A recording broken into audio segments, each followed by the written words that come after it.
على النبي الأمي المكي المدني الهاشمي القرشي المطلبي سيدنا ونبينا وشفيع ذنوبنا وحبيب قلوبنا مولانا مولى الثقلين جد الحسنين بالقاسم محمد اللهم صل على محمد وآل محمد المعصومين المظلومين المنتجبين المنتخبين ولعنة الله على أعدائهم ومنكر فضائلهم ومنكر مصائبهم ومنكر جلالتهم ومنكر شجاعتهم ومنكر سخاوتهم ومنكر طهارتهم ومنكر زيارتهم ومنكر سيادتهم ومنكر ولايتهم وغاصب حقوقهم ومنكر عطشهم أجمعين من يومنا هذا إلى قيام يوم الدين. أما بعد فقد قال الله الحكيم في كتابه الكريم بسم الله الرحمن الرحيم ما كان محمد أبا أحد من رجالكم ولكن رسول الله وخاتم النبيين صلوات اللهم صل على محمد وآل محمد. آپ سے گزارش ہے کہ تھوڑا تھوڑا آپ لوگ آگے آ جائیں. صلوات پڑھتے ہوئے مجلس اعظم منعقد ہے بتوفیق الہی بتائید محمد وعلی محمد علیہ الصلوۃ والسلام. الحمدللہ جتنا شکر ادا کیا جائے کم ہے. چوتھے امام کے دعا کے اس فقرے کے بعد اور وہیں سے ایک بہت بڑا نتیجہ نکلتا ہے جیسے کہ صحیفہ کاملہ صحیفہ سجادیہ ظہور آل محمد جسے کہا جائے اس میں ہمارے اولاد کے چوتھے امام کی دعا اللهم صل على محمد وآل محمد. معصوم نے فرمایا کہ پروردگار عالم تیرا لاکھ لاکھ شکر ہے. چوتھے امام فرمایا کہ تیرا لاکھ لاکھ شکر ہے. میں تیرا شکر کتنا ادا کروں کہ تو نے مجھے اس گھر میں بھیجا ہے جہاں میں تیرا ذکر ہوتا ہے. تو اب ظاہر سی بات ہے کہ معصوم کے اس فطرے کے بعد آپ جس ماں کی گود میں پروان چڑھے ہیں کہ جہاں پہ گھٹی میں ولایت پلائی گئی، جہاں پہ گھٹی میں علی کا ذکر پلایا گیا، جہاں پہ لوریوں میں نادی علی سنائی گئی، جہاں پہ خیبر و خندق کی داستان سنائی گئی. سبحان اللہ. تو ہم جتنا شکر ادا کریں کم ہے کہ اس ماں کی آغوش میں پروان چڑھے ہیں کہ جو ماں کی محبت وہ ماں کہ جو علی کی محبت دے رہی ہے علی کے مقابلے پہ نہیں آ رہی. دیکھیے دو چیزیں بہت غور سے سنیے گا اس لیے کہ ایک مرحوم اور دوسرے ہمارے بڑے قریبی تھے. یہ یوں کہہ دیا جائے کہ منہ لگے صحابیوں میں سے تھے اور بڑی باتیں ان سے ہوا کرتی تھیں اور ایک ذاکر اہل بیت بھی تھے. تو یہ سب چیزوں کو دیکھتے ہوئے دو چار چہرے اس وقت میرے سامنے ایسے ہیں کہ 10 کو چھوڑ کے مجھے 2 کے لیے بات کرنی ہے اور کچھ باتیں آپ کی خدمت میں ہیں جو عرض کرنی ہے. حالانکہ اصالہ ثواب کی مجلسوں میں اکثر و بیشتر سامعین یہ ذہن بنا کر آتے ہیں اور فکر لے کر آتے ہیں شاید آج موت پہ کوئی بات ہوگی اور زندگی پہ بات ہوگی. نہیں، موت اور زندگی پہ تو بات ہوگی لیکن موت اور زندگی خوبصورت کیسے ہوتی ہے پہلے اس پہ بات ہوگی. سبحان اللہ. وقفہ وقفہ وقفہ. اللهم صل على محمد وآل محمد. قرآن مجید اللہ کے کلام پر التزام کتاب ہے اور آج کی مجلس میں اور ذکر اہل بیت سے بلند کوئی ذکر نہیں ہے کہ اصالہ ثواب اپنے مرحوم کے لیے کیا جائے. کیا قسمت اور کیا تقدیر پائی ہے اقرار ولایت علی کے بعد کہ مرنے والا ہمارے گھر کا ہوتا ہے اور ذکر اہل بیت کا ہوتا ہے. اس سے بڑی تقدیر اور اس سے بڑا مقدر کیا ہوگا کہ مرنے والا ہمارے گھر کا ہوتا ہے اور ذکر اہل بیت کا ہوتا ہے. اس سے اچھا اصالہ ثواب نہیں ہو سکتا. یہ سارے ثواب قرآن خوانی سے بھی ہوتا ہے، یہ سارے ثواب نماز اجارے کی نماز پڑھوا کے بھی ہوتا ہے، یہ سارے ثواب قضائے عمر کے روزے رکھوا کے بھی ہوتا ہے. یعنی اگر آپ کسی مرحوم کی نسبت سے اور اس نیت سے کہ قربت اللہ ہو اور مرحوم کے سارے ثواب کے لیے کسی بے لباس ساکنان بزم معرفت کے لیے چادر تطہیر کے سائے میں یہ پہلا تبرک ہے. اسے مقدار معرفت سے چن لیجیے گا ورنہ میرا مقدر جو جملہ نہ پہنچا پایا. عزیزان گرامی ہر طریقے سے سارے ثواب ہو سکتا ہے لیکن ہمارے بزرگوں نے سب سے زیادہ مجلس ادائے حسین کے تاکید کیوں کی کہ مرنے والے کے بعد سوئیوں کی مجلس ہے، پھر 10ویں کی مجلس ہے، پھر 20ویں کی مجلس ہے، پھر 6ویں کی مجلس ہے، پھر 6ویں کی مجلس ہے، پھر برسی کی مجلس ہے. شاید بزرگوں نے یہ سارے ثواب کا ذریعہ فرش ادا کو اس لیے بھی زیادہ تاکید سے بنایا کیونکہ فاطمہ نے یہی آنے کا وعدہ کیا. سبحان اللہ. واہ واہ واہ واہ واہ واہ واہ واہ. اللہم صلی علی محمد و آل محمد.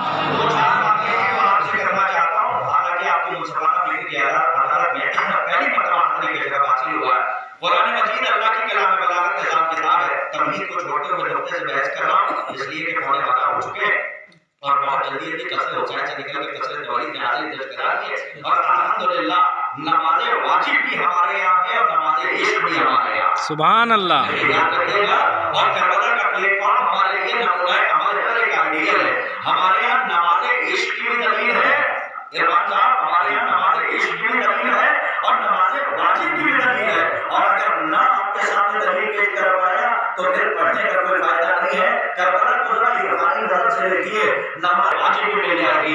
یہ جو آپ ابھی ادا کروائیں یہ نماز عشق حسین ہے اور جو مسجد میں جا کے سجدہ کریں گے وہ نماز واجب ہے. دونوں نمازوں کو اگر ایک ساتھ دیکھنا ہے تو کربلا کے آئینے میں روزے عاشور دیکھیے. واہ واہ واہ واہ واہ واہ واہ واہ. شہید پڑھ رہے تھے وہ نماز عشق تھی. جو حسین پڑھ رہے تھے وہ نماز واجب تھی. سبحان اللہ. واہ واہ واہ واہ واہ واہ. اللہم صلی علی محمد. نعرہ حیدری حیدری. آواز بلند نعرہ صلوات صلی علی محمد. سبحان اللہ سبحان اللہ. واہ واہ واہ واہ واہ. سالانہ محمدی کا نام لیجیے گا اور کچھ تحریری باتیں ہیں جو آپ سے کرنا چاہتا ہوں. دونوں کو مجلس پڑھنے کا عادی نہیں ہوں اور ایک میسج ہے جو آپ کے حوالے کرنا ہے اور جتنی دیر رہیے گا جتنا وقت رہیے گا اس لیے کہ سلام سے پہلے ادھر ادھر نہیں دیکھا جاتا تو اس لیے ہمارے یہاں جو ہے کم سے کم ادھر دیکھتے رہیے گا. عزیزان گرامی قرآن اللہ کے کلام میں بلاغت نظام کتاب ہے اور ارشاد ہو رہا ہے بسم اللہ الرحمن الرحیم. ما کان محمد ابا احد من رجالکم ولکن رسول اللہ و خاتم النبیین. خبردار یہ لفظ میری ہے لیکن ترجمہ نہیں ملے گا آپ کو. یہ خطابت کی بیساکھی ہے جو بات بہت آسانی سے اپنے بچوں تک پہنچا دوں. ما کان محمد ابا احد من رجالکم ولکن رسول اللہ و خاتم النبیین.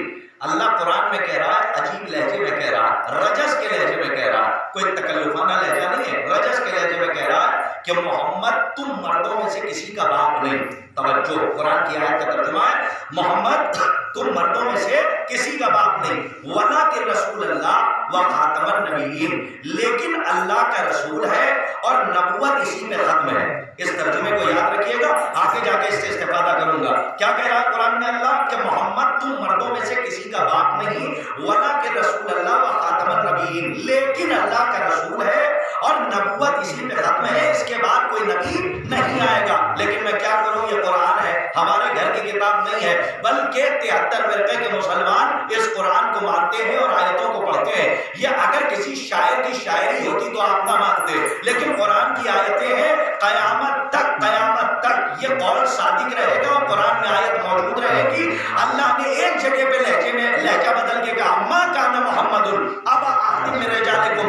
محمد تم لوگوں میں سے کسی کا باپ نہیں. لیکن اسی قرآن میں آیت موجود ہے جب مباہلے کی بات آئی تو محمد سے کہا ان سے کہہ دو یہ اپنے بیٹوں کو لائیں.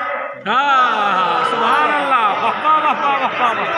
اب یہ جگہ پہ کہہ رہا محمد تم لوگوں میں سے کسی کا باپ نہیں اور مباہلے میں کیا کہہ رہا ہے ان سے کہو یہ اپنے بیٹوں کو لائیں. اے محمد تم اپنے بیٹوں کو لاؤ. یہ اپنی عورتوں کو لائیں تم اپنی عورتوں کو لاؤ. یہ اپنے نفسوں کو لائیں تم اپنے نفسوں کو لاؤ. بھائی ایک جگہ پہ کہہ رہا محمد تم لوگوں میں سے کسی کا باپ نہیں اور ایک جگہ پہ کہہ رہا ہے کہ ان سے کہہ دو یہ اپنے بیٹوں کو لائیں اور تم اپنے بیٹوں کو لاؤ. کاش کے جملہ واضح کر رہا. اس کا مطلب یہ ہے کہ قرآن کل بتانا چاہ رہا ہے اس لیے کہ قرآن ثابت ہے خاموش ہے بولتا نہیں ہے. ناطق قرآن 14 ہے توجہ رکھیے گا اور یہ ثابت قرآن ہے. کیا اشارہ کر رہا کہ ایک جگہ پہ کہہ رہا محمد تم مردوں میں سے کسی کا باپ نہیں اور مباہلے میں کہہ رہا محمد ان سے کہو تم اپنے بیٹوں کو لاؤ ہم اپنے بیٹوں کو لاتے ہیں. اس کا مطلب یہ ہے کہ قرآن جائیے اہل سنت برادران کی تفسیریں بڑی بڑی ہیں کہ بیٹوں کی جگہ پر محمد حسن اور حسین کو مباہلے میں لے کر گئے.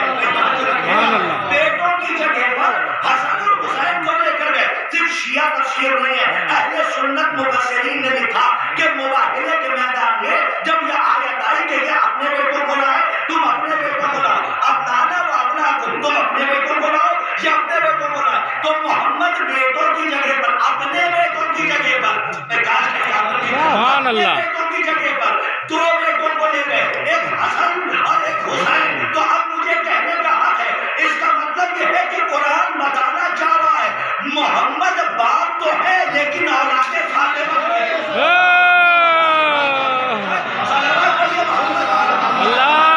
صلی علی محمد.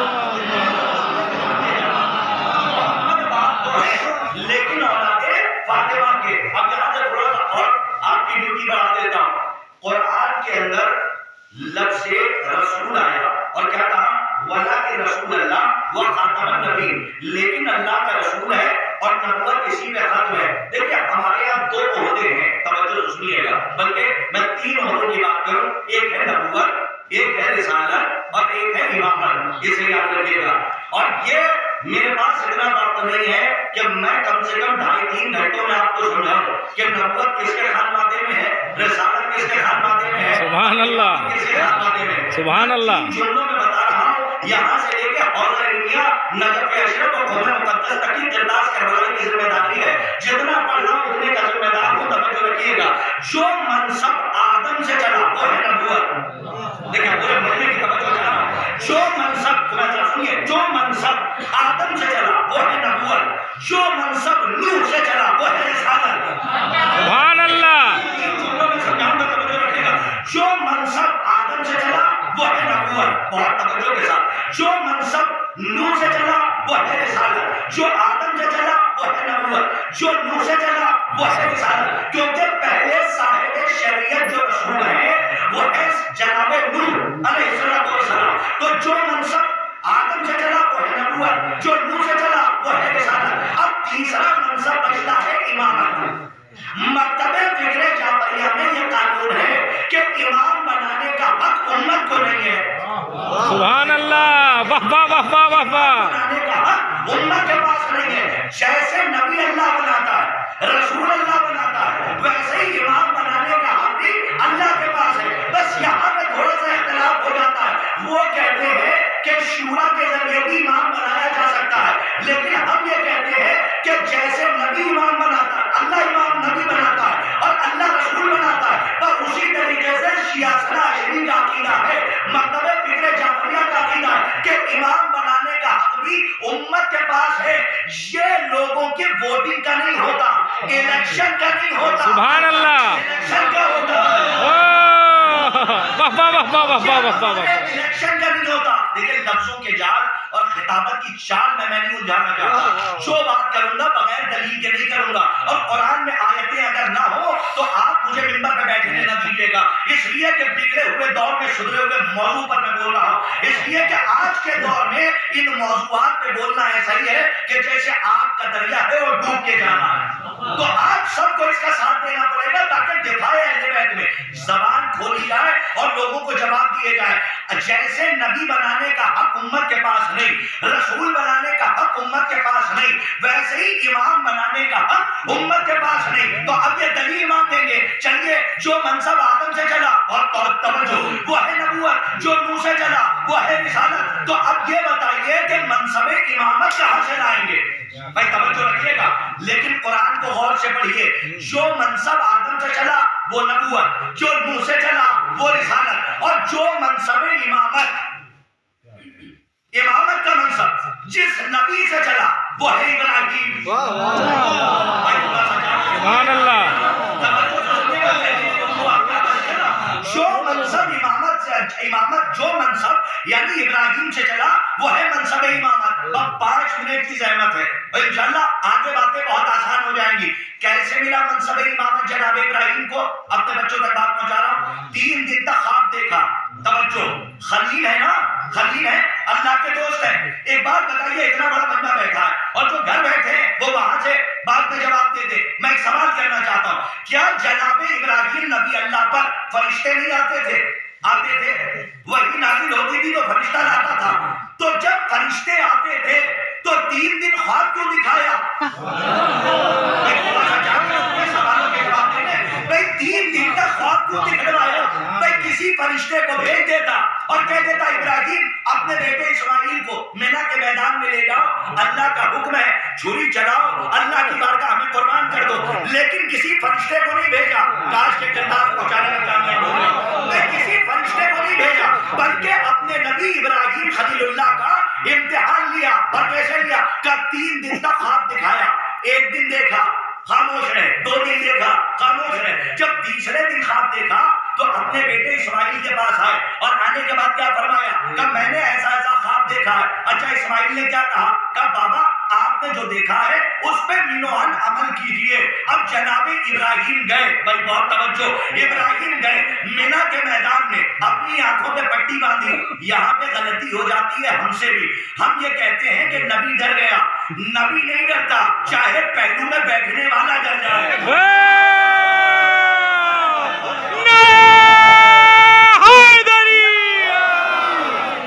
سبحان اللہ، یہ تو ہمارا بنایا ہوا نہیں ہے، نبی ڈرتا ہے ہی نہیں، چاہے پہلو میں بیٹھنے والا ڈر جائے، لیکن نبی نہیں ڈرتا۔ لوگوں نے یہ کہا کہ نعوذ باللہ ثم معاذ اللہ کہ جناب ابراہیم ڈر گئے تھے۔ بہت توجہ، ابراہیم ڈرے نہیں تھے بلکہ ایک باپ کا بیٹے سے محبت کا تقاضا تھا کہ باپ بیٹے کو ذبح کرتے ہوئے دیکھ نہیں سکتا تھا، اس لیے جناب ابراہیم نے محبت کے تقاضے کو رکھتے ہوئے اپنی آنکھوں پر پٹی باندھی۔ لیکن ہوا کیا؟ بھائی بہت توجہ، امامت پہ بات کر رہا ہوں، ہوا کیا؟ جب چھری چلائی اس نیت سے کہ اسماعیل اپنے بیٹے کو ذبح کر رہے ہیں، پٹی باندھے ہوئے تھے، ہوا کیا؟ جیسے ہی چھری چلائی، اللہ جانے کہ قربانی میں خلوص کتنا تھا، بھائی اللہ جانے قربانی میں خلوص کتنا تھا کہ اسماعیل ہٹا لیے گئے، اللہ نے دمبا بھیج دیا۔ بھائی بہت توجہ، دمبا بھیج دیا۔ اب جب چھری چلی، شاید کہ کوئی خاموش نہ رہے، جب چھری چلی تو کیا دیکھا؟ آنکھوں سے پٹی کھولی تو کیا دیکھا؟ اسماعیل بچ گئے ہیں اور دمبا ذبح ہو گیا ہے۔ جیسے ہی دمبا ذبح ہوا، آیت نازل ہوئی اور آیت نے کہا کہ اے ابراہیم تم اپنے امتحان میں کامیاب ہو گئے۔ بہت توجہ، تم امتحان میں کامیاب ہو گئے، جبکہ اسماعیل ذبح نہیں ہوئے، ذبح ہوا دمبا، لیکن اللہ نے کہا میں نے تمہاری قربانی کو قبول کیا اور تم کامیاب ہو گئے امتحان میں۔ اب کیا تحفہ ملا؟ کہ جاعلک للناس اماما، کیا تحفہ دیا؟ جاعلک للناس اماما، تمہیں لوگوں کا امام بنایا گیا۔ اب پتہ نہیں پہنچا پاؤں یا نہ پہنچا پاؤں، تمہیں لوگوں کا امام بنایا گیا۔ انصاف سے پورا مجمع بتائے کیا یہی حقیقت نہیں ہے کہ اسماعیل ذبح نہیں ہوئے تھے، دمبا ذبح ہوا تھا، لیکن اللہ نے جب قربانی قبول کر لی تو کیا فرمایا؟ تمہیں لوگوں کا امام بنایا۔ بلائیے مسلمانوں کو اور پوچھئے کہ اسماعیل ذبح ہوئے تھے یا دمبا ذبح ہوا تھا؟ کا بیٹا نہیں ذبح ہوا تھا بلکہ راہ خدا میں اللہ نے دمبے کو ذبح کروایا، بیٹے کو بچا لیا، لیکن قربانی قبول کی اور امتحان میں کامیاب کیا اور منصب امامت عطا کر دیا کہ تمہیں لوگوں کا امام بنایا۔ مسلمانوں سے پوچھئے کہ وہ ابراہیم جس کا بیٹا ذبح نہ ہو، خالی منزل ذبح تک پہنچے، وہ تو امام ہو سکتا ہے، لیکن حسین کے بارے میں کیا خیال؟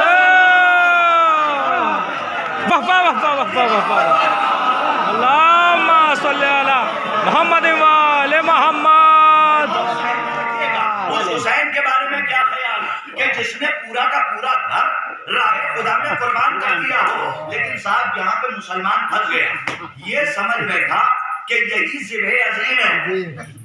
دیکھیے گرتاز کربلائی طالب علم ہے، خاکسار ہے، مجھ سے زیادہ پڑھے لکھے بزرگوں کا ہمسایہ سرمایہ نیچے بیٹھا ہوا ہے، ہم سے بہتر خطبہ مفکرین ادبا محققین کو آپ نے سن رکھا ہے، لیکن اس طالب علم کے اشارتاً کنایتاً استعارتاً اس بات کو سنیے، میں سبھی بات کر کے گہرے مفہوم تک لے جا رہا ہوں۔ بیچارہ مسلمان اسی قربانی کو ذبح عظیم سمجھ بیٹھا، اس نے قرآن کو غور سے پڑھا ہی نہیں، آیت نے اس قربانی کو ذبح عظیم سے ملتوی کر دیا۔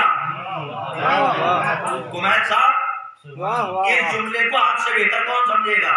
کیونکہ آپ ناظرین محفل بھی ہیں، اس جملے کو آپ سے بہتر کوئی نہیں سمجھ سکتا۔ ملتوی کر دیا، اس کی داد مجھے بھرپور نہیں ملی، میں یہی پہنچانا چاہتا تھا۔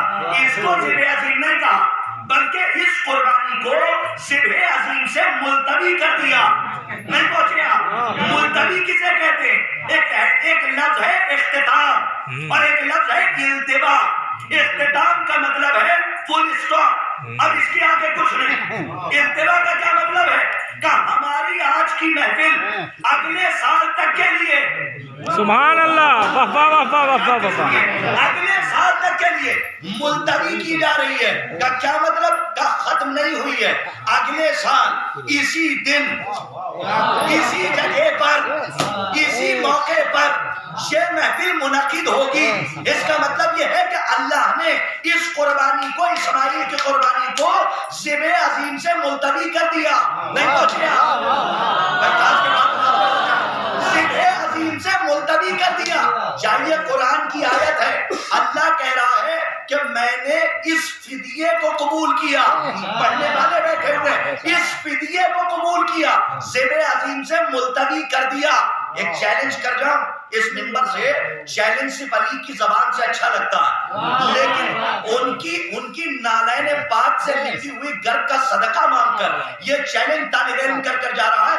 جا کے علماء کو بلائیے گا اور بٹھا دیجیے گا. پوری ذمہ داری کے ساتھ کہہ کر جا رہا ہوں کہ ذبح عظیم نہ دمبا ہو سکتا ہے نہ اسماعیل. سبحان اللہ، واہ واہ واہ واہ واہ واہ واہ واہ، نہ دمبا ہو سکتا ہے نہ اسماعیل. ذبح عظیم ہے کربلا والوں کی قربانی. سبحان اللہ، میرے ساتھ رہیے. ذبح عظیم ہے کربلا والوں کی قربانی. آہستہ سے ایک جملہ پڑھوں، زور سے سن لیجئے گا تاکہ میرا مقدر بھی یہ دیکھتا ہوا نظر آئے کہ پہلی مرتبہ آیا ہوں اور آپ نے قبول فرمایا. عزیزان گرامی، یہ ذبح عظیم کربلا والوں کی قربانی ہے. بیچارہ مسلمان سمجھ رہا تھا کہ اللہ نے اسماعیل کو بچایا ہے.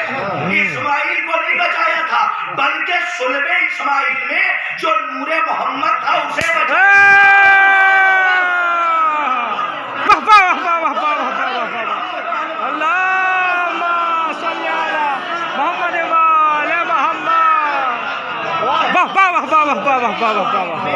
جو نور محمد تھا اللہ نے اس نور کی حفاظت کی تھی. دیکھیں حدیث کی وضاحت کر رہا ہوں اور اس حدیث کو آپ نے بہت پڑھا ہوگا. انشاءاللہ اس مجلس سے واضح ہو جائے گی. اسماعیل کو نہیں بچایا بلکہ نور اسماعیل جو نور محمد صلب اسماعیل میں تھا، اللہ نے اس نور محمد کو بچایا. اب بھی نہیں پہنچے آپ. یہاں بچایا اللہ نے نور محمد کو. کربلا میں حسین نے بچائی محمد کی محنت. اللہ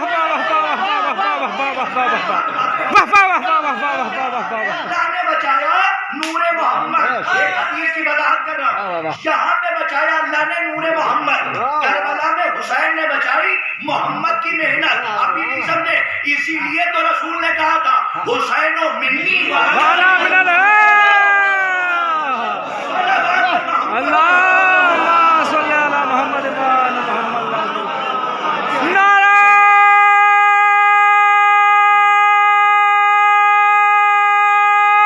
حیدری، باواد بلند نعرہ سلامات. صلی علی محمد وآل محمد.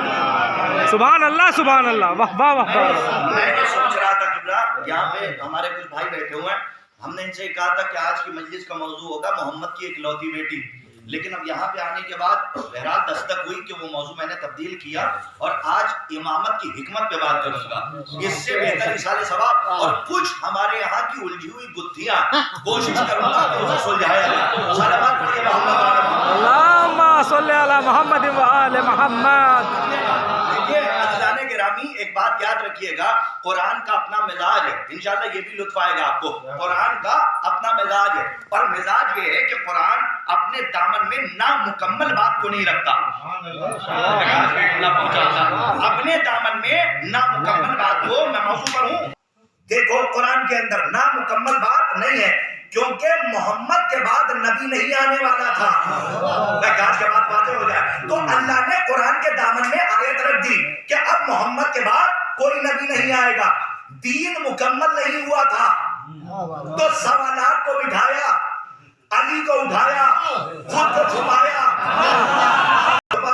علی کو دکھایا، اعلان ولایت سنایا، اللہ مولایا وانا مولا المومنین.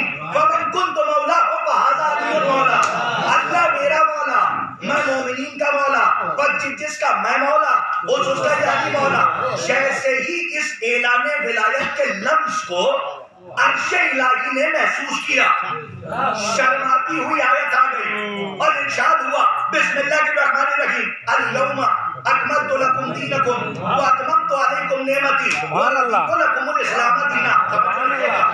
آج علی کی ولایت کے صدقے میں دین مکمل ہو گیا، نعمتیں تمام ہو گئی۔ اے محمد میں تمہارے دین اسلام سے راضی ہو گیا، یعنی تین چیزیں ملی، دین مکمل نہیں تھا تو آیت بھیج کے مکمل کیا، محمد کے بعد نہ کہیں لے جانا چاہ رہا ہوں، محمد کے بعد نبی نہیں آنے والا تھا تو ایک آیت بھیجی کہ نبی نہیں آئے گا، توجہ، دین مکمل ہو گیا تھا تو آیت بھیجی کہ مکمل ہو گیا، نعمتیں تمام ہو گئی تھی تو آیت بھیجی کہ اتمام نعمت ہو چکا، اللہ راضی ہو گیا تھا تو اللہ نے آیت بھیجی کہ میں تمہارے دین اسلام سے راضی ہو گیا۔ آہستہ سے پڑھوں گا، قبول فرمائیے گا ورنہ میری اپنی تقدیر جو نہ پہنچا پایا۔ اس قرآن کا مزاج ہے اپنے دامن میں اپنی باتوں کو ادھورا نہیں رکھتا، بلکہ جو چیز ختم اور تمام ہو جاتی ہے اس کی سند آیت کے طور پہ اپنے دامن میں رکھتا ہے۔ اب مسلمانوں سے یہی سوال ہے کہ جو منصب امامت ابراہیم سے چلا تھا وہ ختم کہاں ہوا؟ جو منصب امامت ابراہیم سے چلا تھا ہم نے تمہیں امام بنایا۔ جو 6666 آیتوں میں توجہ، یہی ایک آیت ہے جو ختم نبوت پہ دلیل ہے، دوسری نہیں ہے۔ کون کون سی؟ بلا کی رسول اللہ و خاتم النبی، 6666 آیتوں کا دعویٰ کر رہا، اس میں سے ایک آیت ہے جو ختم نبوت پہ دلیل ہے کہ محمد کے بعد نبی نہیں آئے گا، لیکن 6666 آیتوں میں کوئی ایک آیت دکھاؤ جو ختم امامت پر ہو۔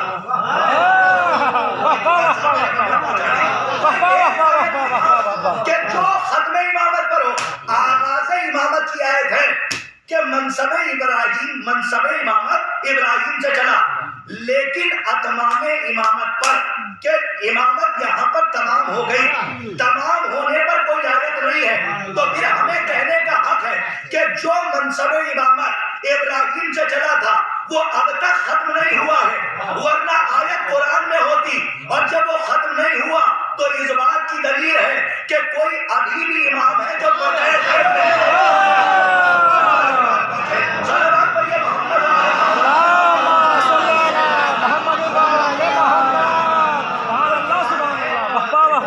پردہ غیب میں ہے۔ دیکھیں ہمارے یہاں کی کچھ چیزیں ہیں کہ جن کو سلجھانا بہت ضروری ہے۔ دیکھیں سب کچھ پڑھ نہیں دیا جاتا، کچھ پڑھ کے رکھ لیا جاتا، لیکن ہمارے یہاں غلطی ہو جاتی ہے کہ ابری تبری نے پتہ نہیں کیا کیا لکھا۔ لیکن پڑھے لکھے لوگوں سے میرا خطاب ہے، تبری نے پتہ نہیں کیا کیا لکھا، سب نے پڑھ کے یہاں سے پڑھ دیا۔ افسوس یہ نہیں ہے کہ اس نے لکھ دیا، افسوس یہ ہے کہ لوگوں نے یہاں سے پڑھ دیا اور ہمارے لوگوں نے واہ واہ کر لی۔ لیکن ایک بات کہنا چاہتا ہوں کہ سائیکولوجیکل بیماری سے باہر آئیے۔ ہمارے یہاں آج کل خرابیاں یہی ہے کہ ہم سائیکولوجیکل بیمار ہیں۔ کسی نے ہرا چشمہ لگا رکھا ہے، کسی نے لال لگا رکھا ہے، ہاں، اور کسی نے نیلا چشمہ لگا رکھا ہے۔ اس کو کہتے ہیں سائیکولوجیکل بیماری۔ گھر سے نکلے ہرا لگایا ہے تو سب ہرا دکھ رہا ہے، لال لگا دیا ہے تو اب جسے دیکھ رہے ہیں سب لال ہی نظر آ رہا ہے، نیلا لگا لیا سب نیلا دکھائی دے رہا۔ شخصیت کو دیکھ کے حق نہ لو۔ سائیکولوجیکل بیماری کو ثابت کر رہا ہوں، توجہ رکھیں۔ شخصیت کو دیکھ کے حق کو مت لیجیے، بلکہ حق کے شخصیت کو تولیے، حق کے معیار سے شخصیت کو لیجیے، شخصیت کے معیار پہ حق کو نہ پرکھیے، حق کے معیار پہ شخصیت کو پرکھیے۔ یہ نہیں کہ کرتاز کربلائی صاحب نے امامہ پہن لیا، ابا رضا یہ سب ڈال لی، بہت اچھے لگ رہے ہیں، مولوی لگ رہے ہیں، مولانا لگ رہا ہے، تو اب جو یہ کہیں گے وہی سچ ہے۔ جی نہیں، اگر حق کہیں گے تو یہ صحیح ہے۔ حق کا محتاج ہوں، حق کے محتاج ہے، حق آپ کا محتاج نہیں ہے۔ حق سے آپ پہچانے جائیں گے، آپ سے حق نہیں پہچانا جائے گا۔ کائنات میں واحد علی ہے جس کے پیچھے حق ہے۔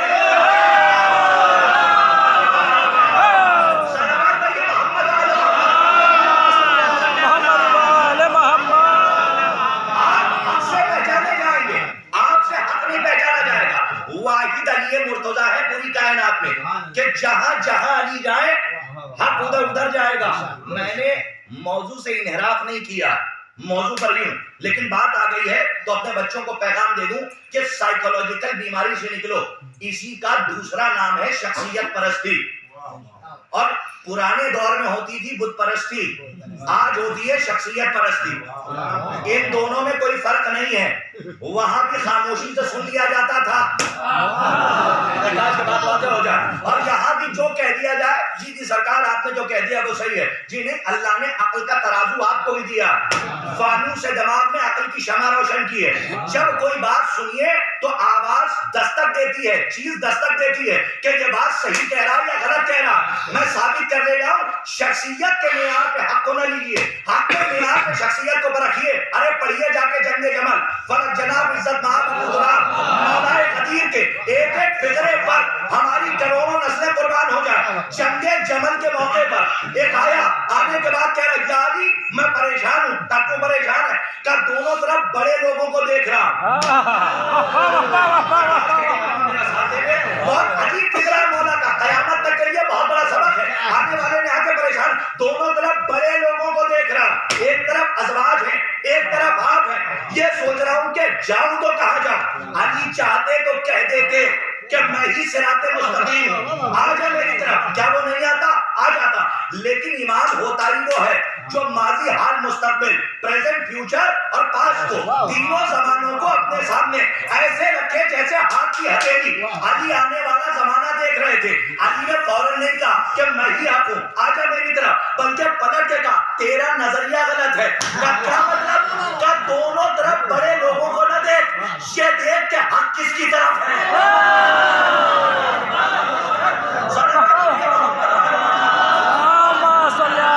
محمد وآل محمد. آپ کے حوالے ایک شربات اور بڑھیے محمد. سبحان اللہ سبحان اللہ.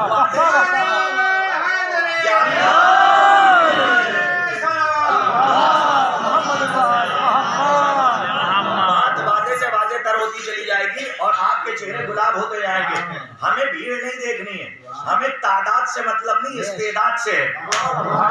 کوانٹٹی نہیں دیکھنی، کوالٹی دیکھنی ہے. آپ کے لوہے دل پہ بات نقش ہوتی ہے تو چہرہ خبر دے دیتا کہ دل پہ لگی ہے یا دل میں لگی ہے.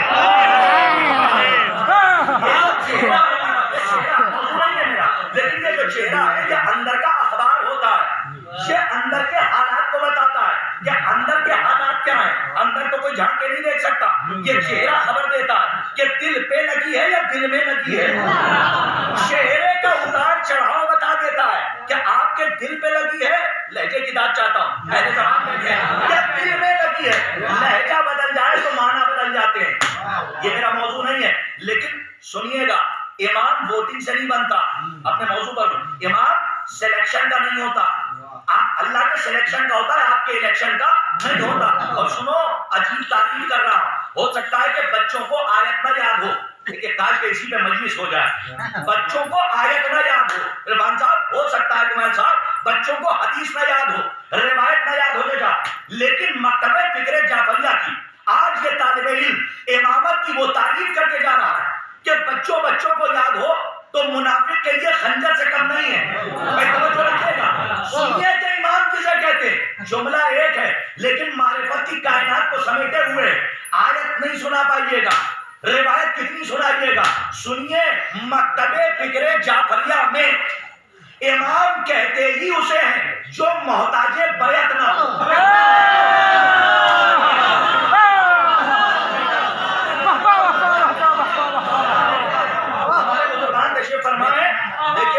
ماشاءاللہ آپ تو 10 ہاتھ آگے جا کے سن رہے ہیں، اتنی میری امید سے بہت آگے نکل گئے. مولا آپ کو آباد رکھے.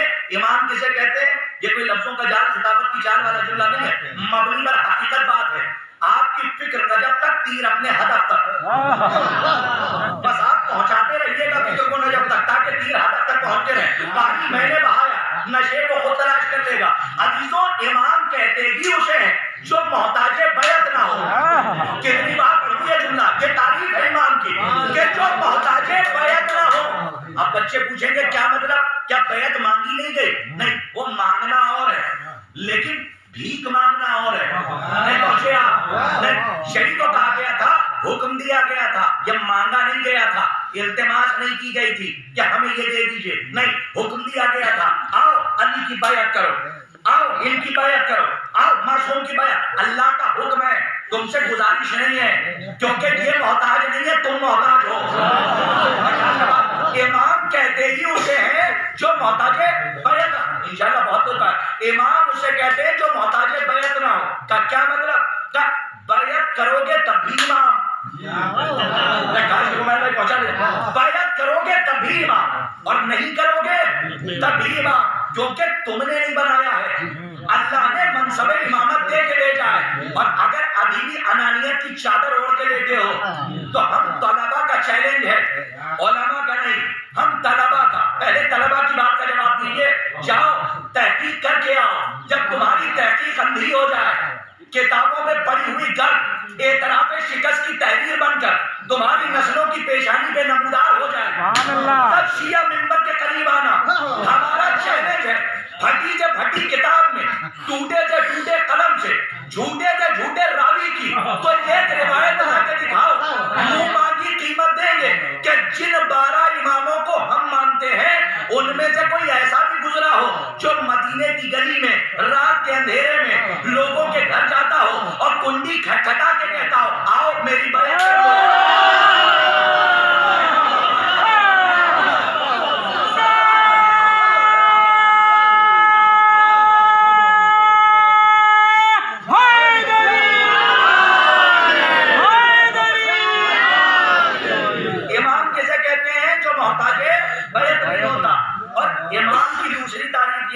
امام کا ایک ایک عمل باطل کے منصوبے کو مٹی میں ملا دیتا ہے، یا یوں کہوں کہ امام اس صادق کو کہتے ہیں کہ جو کذاب ابن کذاب کی جھوٹی روایتوں کا جنازہ دفنا دیتا ہے۔ جی امام کی حکمت عملی دیکھیے، جیسے نبی حکیم امت ہوتا ہے، اسے حکیم نہیں کہتے، معاف کیجیے گا، جو عرفیت میں ہے، دوا دے رہا ہے تو بھی حکیم، نسخہ دے رہا ہے، ہاں کوئی چیز بنا کے دے رہا ہے تو وہ بھی نہیں۔ حکیم اور طبیب کی 2 تعریفیں ہیں، اس کو یاد رکھیے گا، اہل زبان بیٹھے ہوئے ہیں، طبیب اسے کہتے ہیں جو جسم کا علاج کرے، حکیم وہ ہوتا ہے جو روح کا علاج کرے۔ سنیے دونوں تعریفیں سنیے، نبی حکیم امت ہوتا ہے، امام حکیم امت ہوتا ہے، 2 تعریفوں میں مجلس ہو جائے گی، توجہ رکھیے گا، انشاءاللہ کچھ گتھیاں ہیں جو الجھی ہوئی ہیں اسے سلجھا کے میں تھوڑا سا آگے بڑھ رہا ہوں، اور التفات کربلا کی طرف اشارے ثواب ہو جائے، ہمارے برادر عزیز کو اللہ مزید درجات بلند فرمائے، پروردگار عالم ہمارے معصومین میں جگہ عنایت فرمائے۔ گرامی یاد رکھیے گا، امام محتاج بیعت نہیں ہوتا، جب اس سے بیعت مانگی جائے تو وہ انکار کرے۔ میں کہا تو دوسرا امام محتاج بیعت نہیں ہوتا، جب اس سے بیعت مانگی جائے تو وہ انکار کرے۔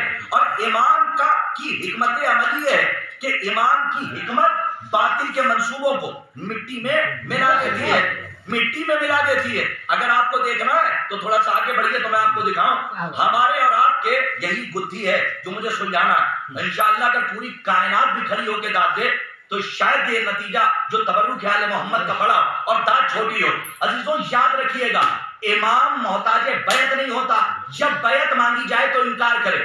جیسے ہمارے اور آپ کے دوسرے امام کا زمانہ آیا تو امام سے جب امام کا زمانہ آیا تو امام کے سامنے صلح کا آفر آیا۔ یاد رکھیے گا، امام نے صلح کا آفر نہیں دیا تھا۔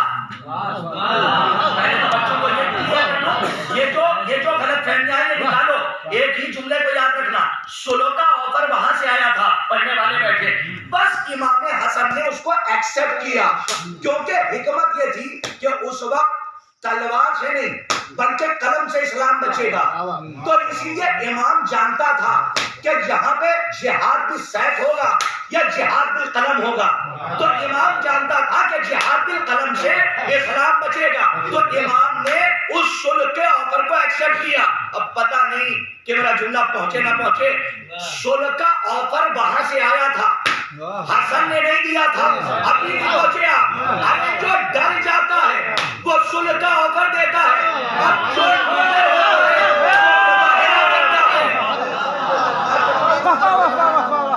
ڈر جاتا ہے۔ اچھا اس کے پیچھے ایک بیک گراؤنڈ ہے جو میں یہاں سے نہیں پڑھ سکتا، آپ آپ مجلس کے بعد پوچھ سکتے ہیں کہ صلح کا آفر کیوں بھیجا تھا فقیر شام نے؟ کیونکہ اس لیے بھیجا تھا کیونکہ اس کے شجرہ نسب تک بات آ گئی تھی۔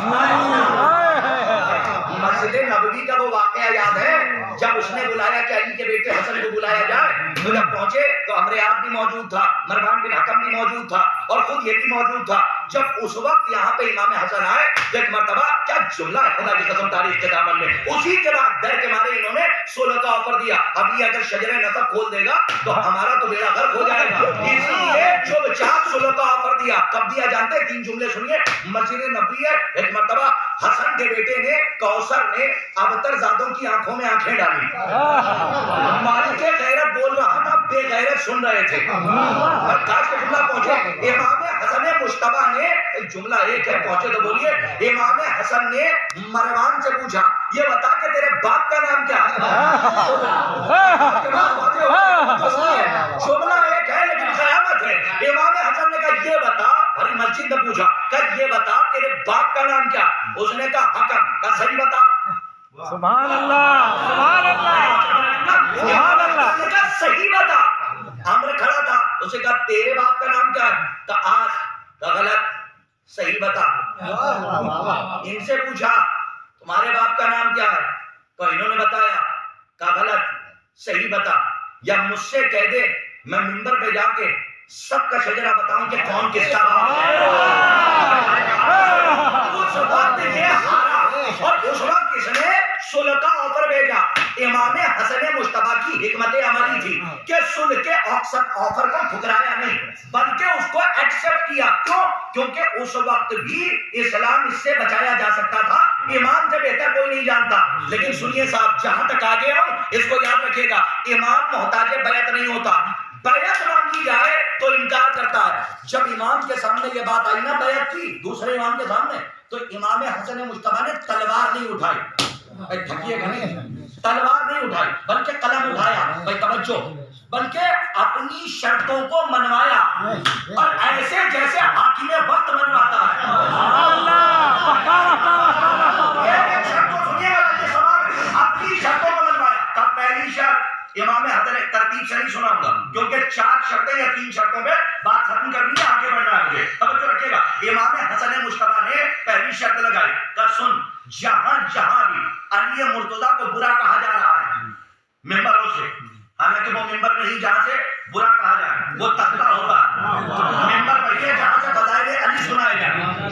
مولا نے کیا فرمایا؟ جہاں جہاں پہ بھی میرے بابا علی کو برا بھلا کہا جا رہا ہے، لفظیں کچھ اور ہیں لیکن میں کہہ نہیں سکتا، لیکن تاریخ میں لفظیں اور ہیں، جہاں جہاں پہ مغلظات بکے جا رہے ہیں ان برائیوں کو ختم کیا جائے، پہلی شرط۔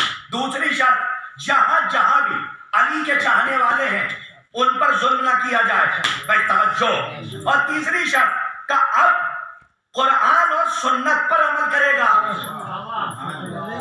نہیں پہنچ رہے آپ، مولا کیا کہا امام حسن نے؟ قرآن اور سنت پر کیا عمل کرے گا، یہ شرط لگانا بتا رہا ہے کہ پہلے نہیں کر رہا تھا۔ امام حسن نے کہا کہ اب قرآن اور سنت پہ عمل ہوگا۔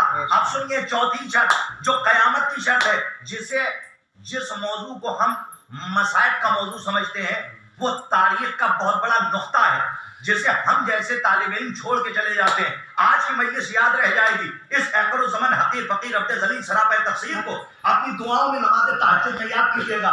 عزیزوں، چوتھی شرط تھی کہ اے فقیر شام، اب اپنے بات اپنی جگہ پر کسی کو نامنیٹ کر کے مت جانا۔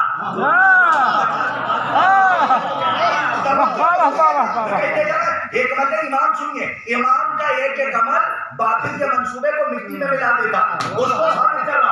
اب امام نے کیا فرمایا صلح نامے میں؟ کہ اپنے بات، سب سے بڑی شرط ہی ہے اپنے بات اب اپنی جگہ پر کسی کو بٹھا کر نہیں جانا۔ اس کو کہتے ہیں عربی اصطلاح میں استغلاق۔ امام کی جنگ تھی استغلاق سے کہ اپنی مرضی سے اپنی جگہ پر کسی کو تو بٹھائے گا نہیں، امام نے یہ کہہ دیا تھا۔ اچھا ایک بات بتائیے، تاریخ کے اندر امام حسن کے زمانے کی کتنی تحریریں؟ مجمع سے سوال کرنے کا حق ہے، کتنی تحریریں؟ ایک صلح نامے کی؟ نہیں میرے سرکار، اگر دوسری فضائل کے رخ سے پڑھی جاتی تو سب کے ذہن میں ہوتی، لیکن مصائب کی نظر ہو جاتی ہے۔ حالانکہ مصائب میں پڑھ کے بہت بڑے مقصد کو ہم چھوڑ دیتے ہیں، اور شاید اگر آج سلجھا لے گیا تو دعا میں یاد رکھیے گا، پہلی تحریر ہے صلح نامے کی اور دوسری تحریر ہے تعویذ بازوئے قاسم۔ نہیں میرے ساتھ سبحان اللہ، جو کہہ رہا ہوں اسے یاد ہے کہ پہلی تحریر ہے صلح نامے کی اور دوسری انشاءاللہ محظوظ ہوں گے۔ اگر کوئی نئی بات ہو دعاؤں میں یاد رکھیے گا، امام کا عمل، امام حکیم امت ہوتا ہے، نہ بغیر حکمت کے بولتا ہے نہ بغیر حکمت کے لکھتا ہے۔ تو عہد امام حسن میں دو تحریریں ہیں، پہلی ہے صلح نامے کی تحریر اور دوسری تحریر ہے تعویذ بازوئے قاسم۔ کیا پڑھا جاتا ہے؟ اگر تھک گئے ہوں گے تو آگے نہیں بڑھوں گا، یقین آپ کو دلانا۔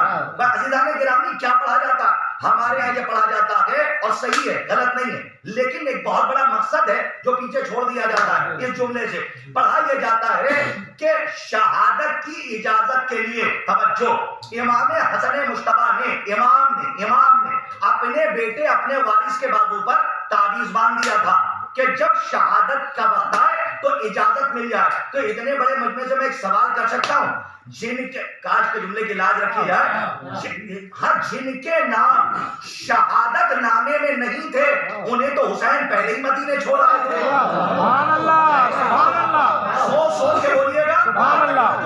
اور انشاءاللہ آج کا یہ نتیجہ یاد رہ جائے تو اس طالب علم کو دعا میں یاد رکھے گا، جن کے نام شہادت نامے میں نہیں تھے انہیں حسین پہلے ہی مدینے چھوڑ آئے تھے۔ اب قاسم آئے ہیں تو اس کا مطلب ہے کہ شہید ہوں گے، تو اب شہادت کی اجازت میں اس تعویذ کو محدود نہ کیجیے۔ اب کوشچن مارک، تو پھر باندھا کیوں تھا؟ میں پورے مجمع کی توجہ چاہ رہا ہوں، پھر باندھا کیوں تھا؟ توجہ چاہ رہا ہوں، توجہ رکھیے گا، کیوں باندھا تھا؟ توجہ رکھیے، امام کا ایک عمل باطل کے منصوبے کو مٹی میں ملا دیتا ہے۔ یہ تعویذ اس وقت سمجھ میں آئے گا جب صلح نامے کی یہ والی شرط کو پڑھیے گا کہ اے فقیر شام، اپنے بعد اب اپنی جگہ پر کسی کو بٹھا کر نہیں جانا۔ میں کاش کے مجمع کی توجہ ہاتھ کا طلب کروں، اپنے بعد اپنی جگہ پر کسی کو بٹھا کر نہیں جانا۔ یاد رکھنا، جس دن شرط ٹوٹی صلح ختم، جنگ شروع۔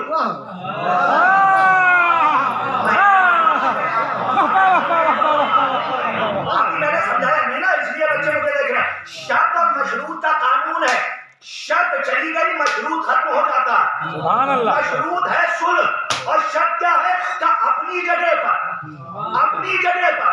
اپنی مرضی سے کسی کو بٹھا کر نہیں جانا۔ یاد رکھنا ہے فقیر شاہ، جس دن شرط ٹوٹی صلح ختم، جنگ شروع۔ اب بھی نہیں پہنچا مجمع، اب پتہ چلا کہ امام نے اپنی زندگی میں جانے سے پہلے اپنے وارث اپنے بیٹے قاسم کے بازو میں تحریر کیوں باندھی تھی، تعویذ کیوں باندھا؟ اسی دن کے لیے باندھا تھا کہ جس دن یہ شرط توڑے اور اس کا وارث یزید تخت خلافت پر آئے تو میرے بیٹے پر واجب ہے تلوار نکال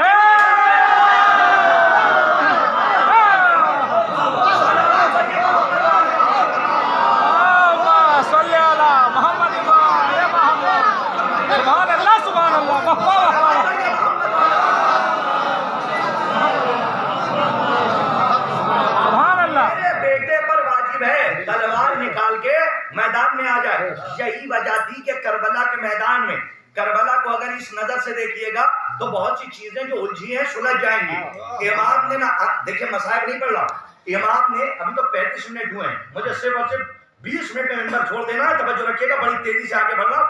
عزیزوں، امام کی حکمت عملی، امام وہ ہوتا ہے جو باطل کے منصوبوں کو مٹی میں ملا دے۔ یہی وجہ تھی کہ کربلا کے میدان